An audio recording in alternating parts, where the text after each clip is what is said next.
To Be or Not to Be by Kurt Vonnegut. Everything was perfectly swell. There were no prisons, no slums, no insane asylums, no cripples, no poverty, no wars. All diseases were conquered. So was old age. Death, barring any accidents, was an adventure for volunteers. The population of the United States was stabilized at 40 million souls. One bright morning in the Chicago Lying-In Hospital, a man named Edward K. Willing, Jr. waited for his wife to give birth. He was the only man waiting. Not many people were born a day anymore. Welling was 56, a mere stripling in a population whose average age was 129. X-rays had revealed that his wife was going to have triplets. The children would be his first. Young Welling was hunched in his chair, his head in his hand. He was so rumpled, so still and colorless as to be virtually invisible. His camouflage was perfect, since the waiting room had a disorderly and demoralized air too. Chairs and ashtrays had been moved away from the walls. The floor was paved with spattered drop cloths. The room was being redecorated. It was being redecorated as a memorial to a man who had volunteered to die. A sardonic old man, about 200 years old, sat on a stepladder, painting a mural he did not like. Back in the days when people aged visibly, his age would have been guessed at 35 or so. Aging had touched him that much before the cure for aging was found. The mural he was working on depicted a very neat garden. Men and women in white, doctors and nurses, turned the soil, planted the seedlings, sprayed bugs, spread fertilizer. Men and women in purple uniforms pulled up weeds, cut down plants that were old and sickly, raked leaves, carried refuse to trash burners. Never, never, never, not even in medieval Holland nor old Japan, had a garden been more formal, been better tended. Every plant had all the loam, light, water, air, and nourishment it could use. A hospital orderly came down the corridor, singing under his breath a popular song. If you don't like my kisses, honey, here's what I will do. I'll go see a girl in purple, kiss the sad world toodaloo. If you don't want my loving, why should I take up all of this space? I'll get off this old planet, let some sweet baby have my place. The orderly looked in at the mural and the muralist. Looks so real, he said. I can practically imagine I'm standing in the middle of it. What makes you think you're not in it? Said the painter. He gave a satiric smile. It's called the Happy Garden of Life, you know. That's so good of Dr. Hitz, said the orderly. He was referring to one of the male figures in white, whose head was a portrait of Dr. Benjamin Hitz, the hospital's chief obstetrician. Hitz was a blindingly handsome man. A lot of faces still to fill in, said the orderly. He meant that the faces of many of the figures in the mural were still blank. All blanks were to be filled with portraits of important people on either the hospital staff or from the Chicago office of the Federal Bureau of Termination. Must be nice to be able to make some pictures that look like something, said the orderly. The painter's face curdled with scorn. You think I'm proud of this daub? He said. You think this is my idea of what life really looks like? What's your idea of what life looks like? Said the orderly. The painter gestured at a foul drop cloth. "There's a good picture of it," he said. "Frame that and you'll have a picture a damn sight more honest than this one." "You're a gloomy old duck, aren't you?" said the orderly. "Is that a crime?" said the painter. The orderly shrugged. "If you don't like it here, Grandpa," he said, and he finished the thought with the trick telephone number that people who didn't want to live anymore were supposed to call. The 0 in the telephone number he pronounced not. The number was 2BR, not 2B. It was the telephone number of an institution whose fanciful sobriquets included Automat, Birdland, Cannery, Catbox, De-louser, Easy Go, Goodbye Mother, Happy Hooligan, Kiss Me Quick, Lucky Pierre, Sheep Dip, Wearing Blender, Weep No More, and Why Worry. To be or not to be was the telephone number of the municipal gas chambers of the Federal Bureau of Termination. The painter thumbed his nose at the orderly. "When I decide it's time to go," he said, "it won't be at the Sheep Dip." "A do-it-yourselfer, eh?" said the orderly. "Messy business, Grandpa. Why don't you have a little consideration for the people who have to clean up after you?" The painter expressed with an obscenity his lack of concern for the tribulations of his survivors. "The world could do with a good deal more mess, if you ask me," he said. The orderly laughed and moved on. Welling, the waiting father, mumbled something without raising his head and then fell silent again. A coarse, formidable woman strode into the waiting room on spike heels.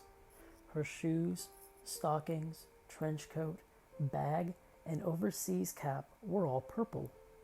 The purple the painter called the color of grapes on Judgment Day. The medallion on her purple musette bag was the seal of the Service Division of the Federal Bureau of Termination, an eagle perched on a turnstile.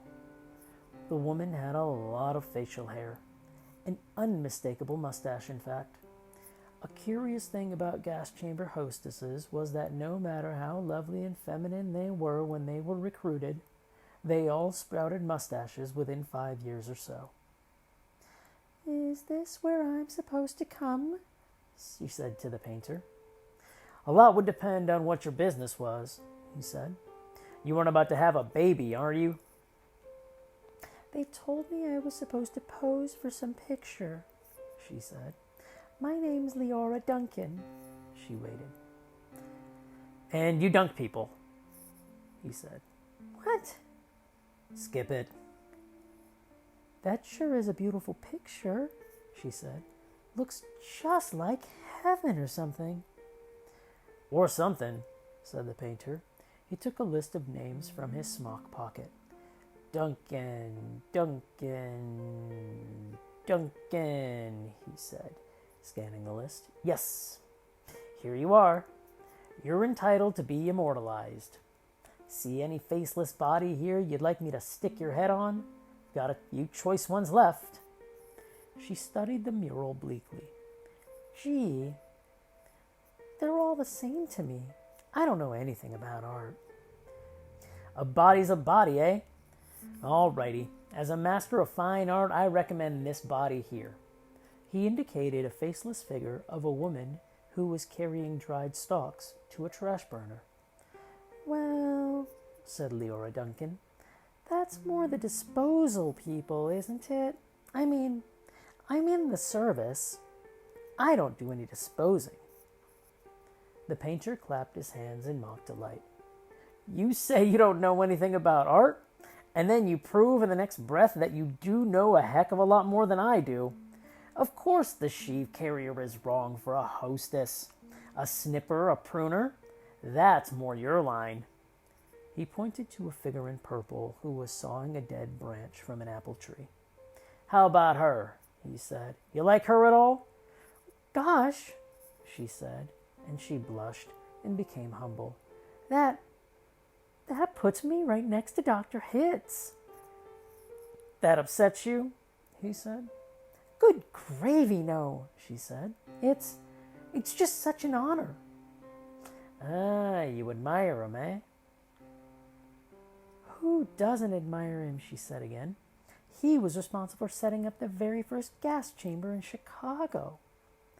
Nothing would please me more than to put you next to him for all time, sawing off a limb. That strikes you as appropriate? That is kind of like what I do, she said. She was demure about what she did. What she did was make people comfortable while she killed them.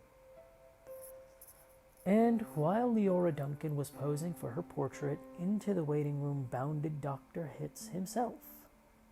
He was 7 feet tall, and he boomed with importance, accomplishment, and the joy of living. Well, Miss Duncan, he said, and he made a joke. What are you doing here? He said.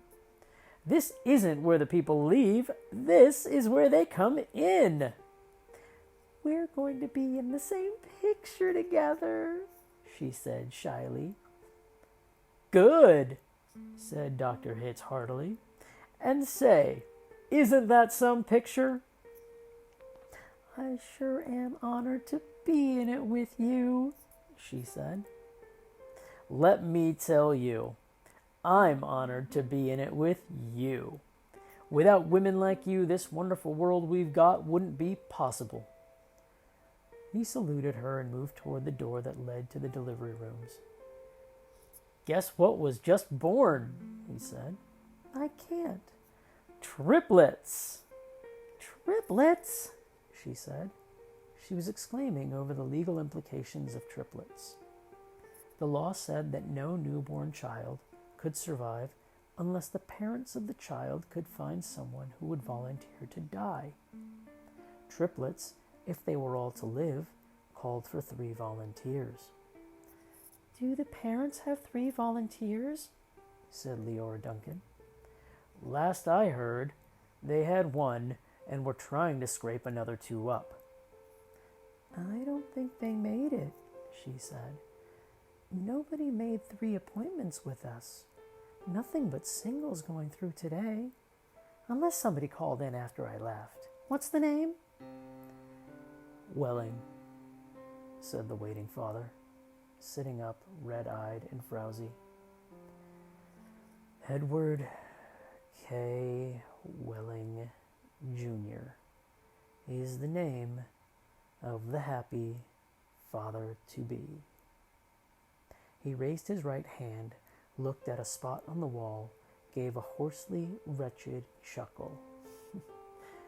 Present, he said. Oh, well, Mr. Welling, said Dr. Hitz. I didn't see you. The Invisible Man, said Welling. They just phoned me that your triplets have been born, said Dr. Hitz. They're all fine, and so is the mother. I'm on my way in to see them now.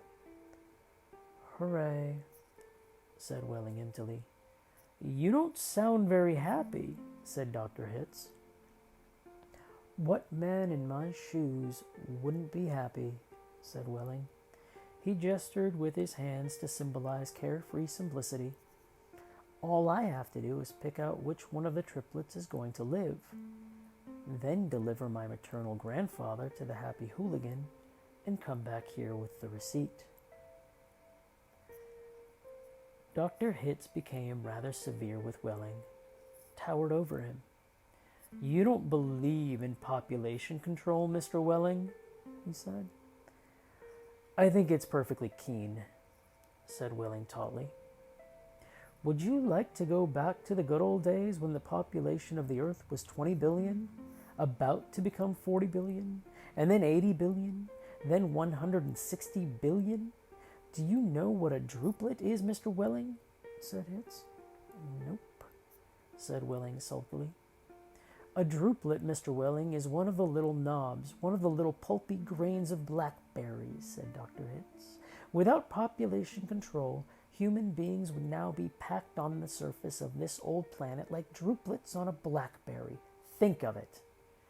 Welling continued to stare at the same spot on the wall. In the year 2000, said Dr. Hitz, before scientists stepped in and laid down the law, there wasn't even enough drinking water to go around and nothing to eat but seaweed. And still people insisted on their right to reproduce like jackrabbits, and their right, if possible, to live forever. I want those kids, said Welling quietly. I want all three of them. Of course you do, said Dr. Hitz. It's only human. I don't want my grandfather to die either, said Welling. Nobody's really happy about taking a close relative to the cat box, said Dr. Hitz gently, sympathetically. I wish people wouldn't call it that, said Leora Duncan. What? Said Dr. Hitz. I wish people wouldn't call it the cat box and things like that, she said. It gives people the wrong impression. You're absolutely right, said Dr. Hitz. Forgive me. He corrected himself, gave the municipal gas chambers their official title, a title no one ever used in conversation. I should have said Ethical Suicide Studios. That sounds so much better, said Leora Duncan.